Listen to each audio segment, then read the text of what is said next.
తలుపు లోపల గడియ వేసి ఉండడంతో రాకేష్ సోనాలి మరణానికి కారణాలు వాళ్ల మధ్య ఉండొచ్చని భావించారు పోలీసులు.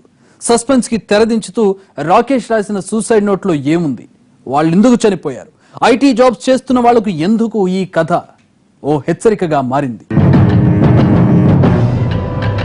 సూసైడ్ నోట్ ప్రకారం రాకేష్ హైదరాబాద్ లోని ఫ్యూచర్ థింకర్ సాఫ్ట్వేర్ కంపెనీలో జాబ్ చేసేవాడు.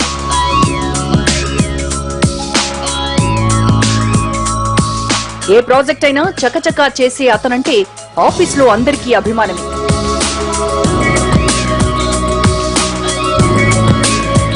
అదే సమయంలో అతనిపై పరిభారం కూడా ఎక్కువగానే ఉండేది. పని నుంచి తప్పించుకునే వాళ్లంతా ఆ వర్క్ ను రాకేష్ కి అంటగట్టేవాళ్లు.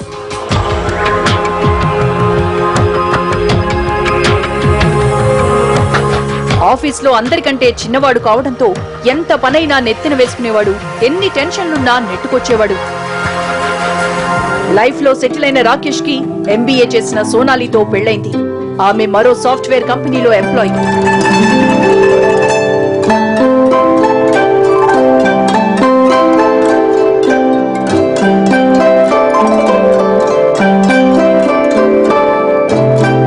అతన్ని పొగడ్తల్లో ముంచుతూ వర్క్ ప్రెషర్ పెంచుతూ వచ్చారు కొలీగ్స్.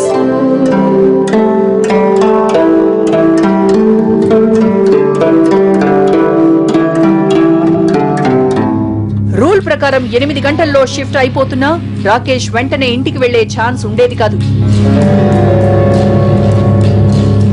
చేయాల్సిన పని కొండలా ఉండటంతో గంటల తరబడి ఆఫీసులోనే ఉండిపోవాల్సి వచ్చేది. సోనాలి మాత్రం సాయంత్రానికే ఇంటికొచ్చేది.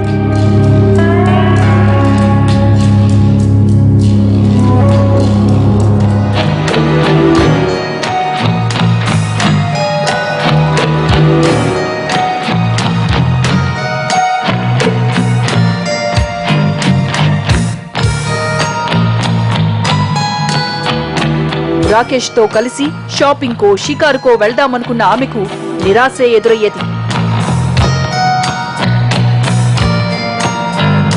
ఆఫీసులో అలసిపోయి రాత్రెప్పుడో ఇంటికొస్తున్న రాకేష్ ఓపిక లేదనేవాడు.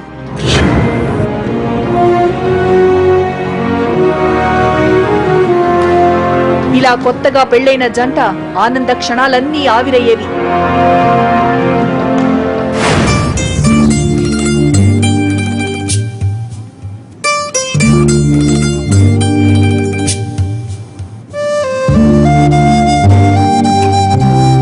సాఫ్ట్వేర్ జాబ్ లో ఎన్ని టెన్షన్లుంటాయో, ప్రాజెక్టు టైం కి పూర్తి చేయమంటూ పైనుంచి ఎన్ని ఒత్తిళ్లు వస్తుంటాయో సోనాలికి అనుభవమే.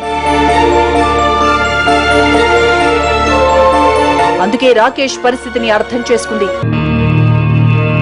ఇలా కాలం గడిచిపోయింది. నెలలు కాస్త సంవత్సరాలయ్యాయి. పెళ్లై 3 ఏళ్లు దాటింది. ఇంకా వాళ్లకు పిల్లలు పుట్టలేదు.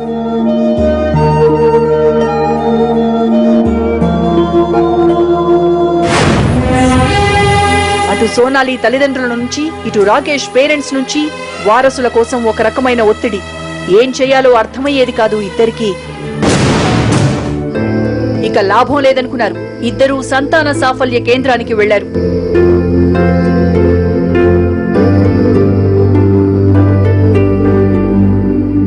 డాక్టర్ వాళ్లకు కొన్ని సూచనలు చేశారు.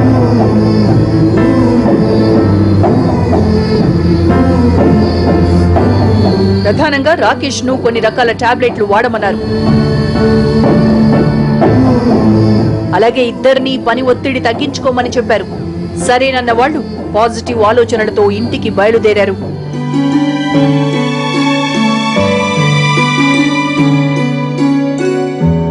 తాను టెన్షన్ల మధ్య జాబ్ చేయక తప్పదన్న రాకేష్ సోనాలిని మాత్రం ఉద్యోగం మానేయమన్నాడు.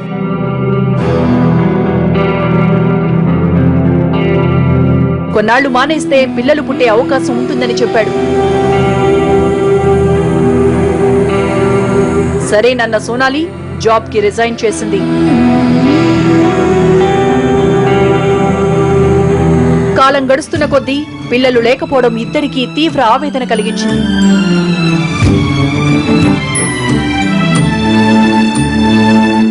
తమ సమస్యను ఎవరికీ చెప్పుకోలేక ఏం చేయాలో అర్థం కాక సతమతమవుతూ సంతాన యోగం కోసం ఎదురుచూస్తూ రోజులు గడిపేవాళ్లు.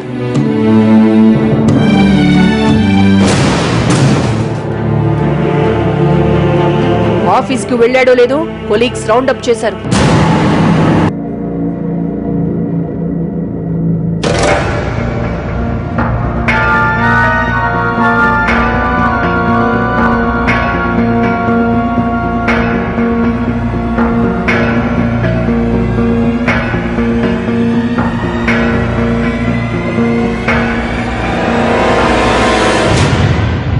ఏంటి, మీకు పిల్లలు పుట్టకపోవడానికి నువ్వే కారణమంటగా, నీలో లోపం వల్లే పుట్టట్లేదంటగా అంటూ ఏవేవో సూటిపోటి మాటలు. ఆ క్షణమే చచ్చిపోవాలనిపించింది అతనికి. ఇన్నాళ్ళు అప్పుడే పిల్లలు వద్దనుకున్నావు అంటూ చెప్పుకొచ్చిన అతనికి ఆ రోజు నోట మాట రాలేదు. చూడు బాసు, ఎవరో చెబితే మేమెందుకు నమ్ముతాం? మీ వైఫ్ సోనాలి ఫ్రెండ్సే మాకు చెప్పారు. నువ్వు ట్రీట్మెంట్ కూడా తీసుకుంటున్నావంటగా, ఇందులో సీక్రెట్ ఎందుకు? లైట్ తీసుకో, ఇలాంటివి కామన్ ఈ రోజుల్లో.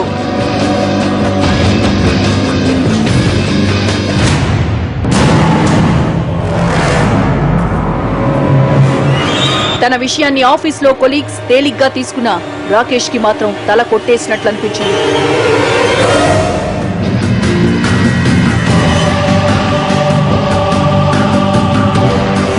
అన్నేళ్లుగా ఆఫీస్లో ఉన్న గుర్తింపు, ఫేమ్, రెస్పెక్ట్, వాల్యూ అన్నీ ఒక్కసారిగా గంగలో కలిసిపోయినట్టు ఫీల్ అవుతూ లోపల రగిలిపోయాడు.